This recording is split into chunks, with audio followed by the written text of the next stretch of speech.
Hi everybody, this is Christy. I am the Intimate Warrior. I thank you so much for stopping by, and as always, I send you love.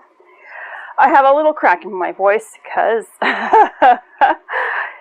well, lessons, right? And I'm going to try and make this really quick today. I have plans with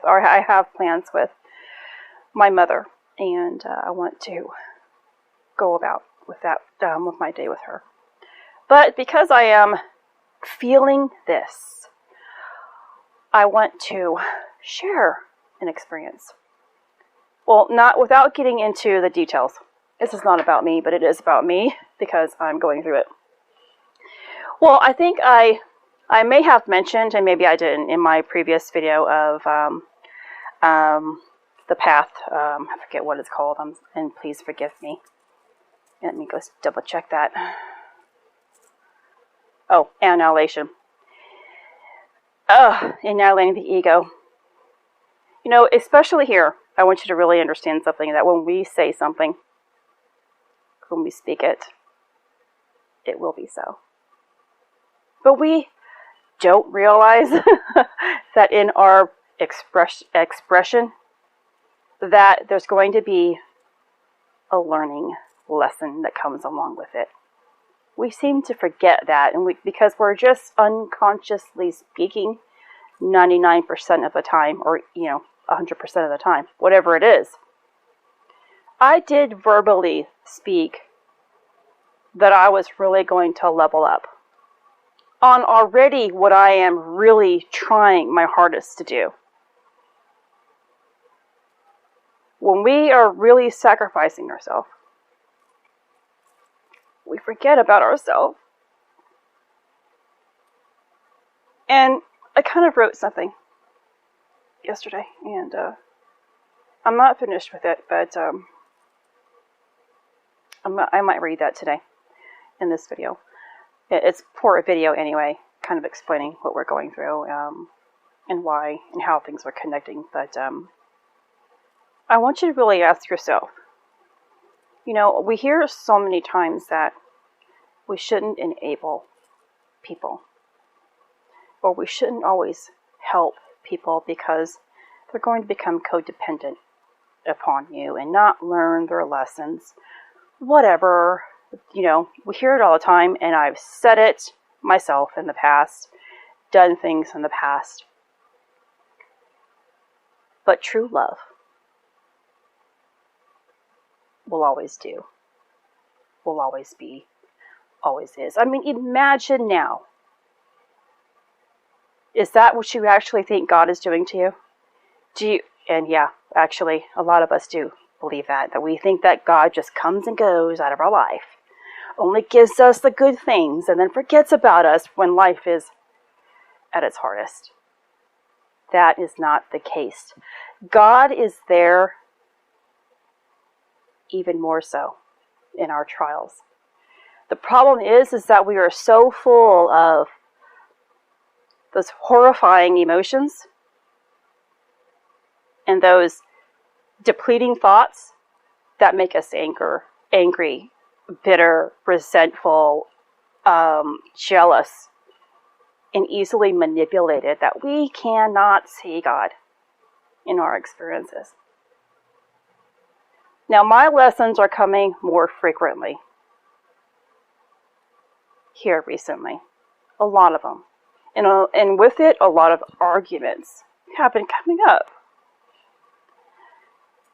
And you would think, because of my learning and really my dedication, that I would know better. And I do. But these things have to come out. That division must come out. You have to be able to see there is that division. There is that separation. There is that divide. And then you make a choice. When you're right there at the crossroads of either going up or down, or sideways, whatever way, the wrong way or the right way.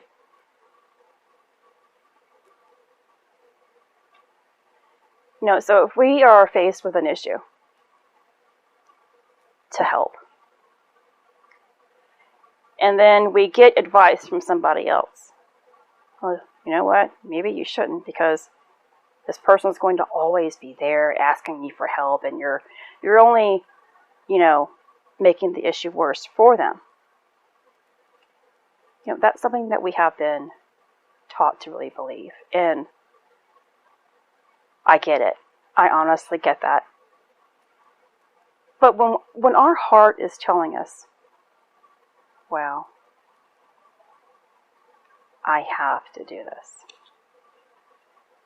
Being there for someone is continuous. And it shouldn't be based upon our conditions. Well, I'm only going to help this person because this person is really a good person. It's a hardworking person. They went to school, have an education, and now they have a family, and they just hit a hard time. Their life is really perfect, and they just hit a hard time, and I'm going to help them out. What about the people who are always being beaten up by life, whose life is not perfect? What about those people, or those types of situations where it is imperfect? Are you going to turn your cheek and say, you know what? They have to learn their lesson sometime. We don't learn lessons by beating lessons into people. And we don't learn lessons by feeling left out. I mean, we can if we are conscious of our steps, if we're conscious of the lesson. But an individual who is broken or feeling broken in life has to learn brokenness on their own terms. Like, how long did it take me to realize my own brokenness after my accident? To why I was going through so much pain and turmoil. 16 years. And why all those situations took place in my childhood, in my life, in my family history. Why I had to learn on my own. Because I wanted to figure it out on my own. So, there's that, without going into too much information there. And so I'm going to try and, I didn't finish this, what I have written yesterday. And, this is the first time that, in a long, long time, in a very, very long, long time, that actual words came into me that I was able to write something. Which is the reason why I kind of, lost a little bit of why I wanted to write a book. And of course my why has completely changed. Or my need to write a book is non-existent. Words used to be there. And words were always my thing. I was a poet. And I was a short story writer, and drawing, things like that. That was just who I was. If you heard, oh, that's Christina, or that's Christy, oh, she really draws very well. Oh, no, she writes great poetry and stories. That's who I was. But we shouldn't be, we should not be pointed out as anything. We shouldn't have these. That confines us to ideas. Or an idea of who you are supposed to be. And it puts you into this category of, I have to be this person. And I have to be able to write this or do that. Whatever it is that you're really good at. You know how it is when people put that much pressure upon you? And you can't shake it, and you just have to keep doing it because you don't want to disappoint anyone. Disappointment. All of the personalities that we create are created because someone somewhere loved that individual, and that made us feel really good about it. It made us feel really good about it, so we create an attachment to that. So yeah, yesterday was the first day that I was able to sit for a few minutes, and these words were coming in.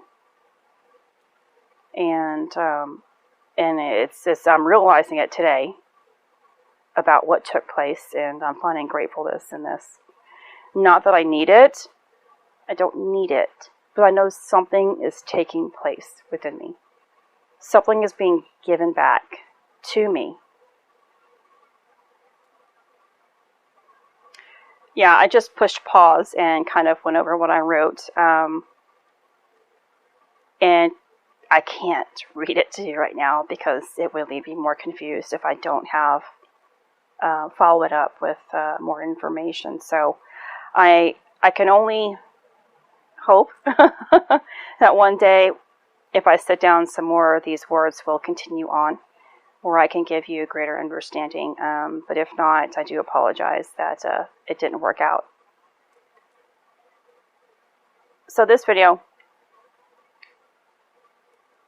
really stresses, in order to be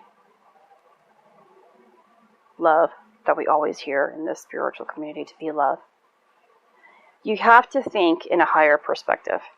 Not your own, not your family's, not your friends' perspective, because our perspective is based upon how we have been treated all of our life.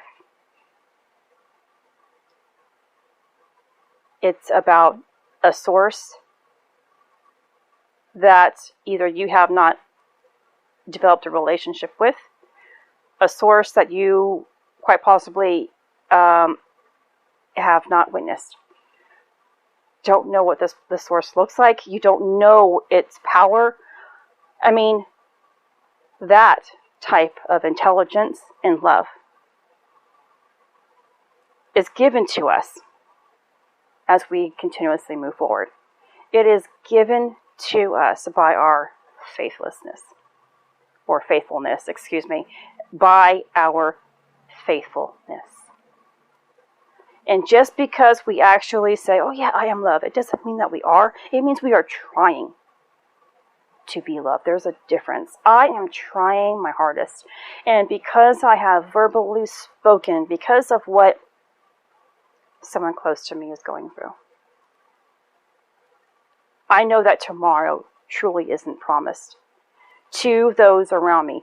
I am not afraid of dying. I am dying every single day for humanity. I am literally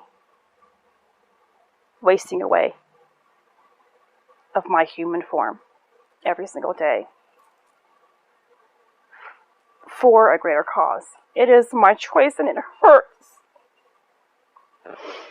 It really hurts. And it's something I've gone through today. I mean, it's like every single day here for a couple of weeks, almost. Little pieces are being shed. But it aches inside. That is the only way. When we are actually in pain, whether physically, mentally, or emotionally, we can annihilate that ego. We can make that demon voice inside of us that's, trying to make us not love someone, make us not forgive, make us feel jealous, make us feel unloved and unworthy. Move away. It's the only way. When we actually feel the turmoil inside, and then we say, you know what, I don't like how I am feeling at this moment. Now what can I do about it? Well, I'm going to love. And I'm going to apologize, because I know that this, even though I may have said something that was truthful, your truth and their truth are two different things. And regardless, your truth, the words you spoke, probably hurt someone's feelings. And we want to always lift. And if an apology really lifts somebody, but makes you fall makes your ego fall. You both win. You both live a little bit more. You both love a little bit more. I wanted to share that with you today. As always, much love, health, and healing your way. This is Christy. I am bringing purpose to your life. Take care.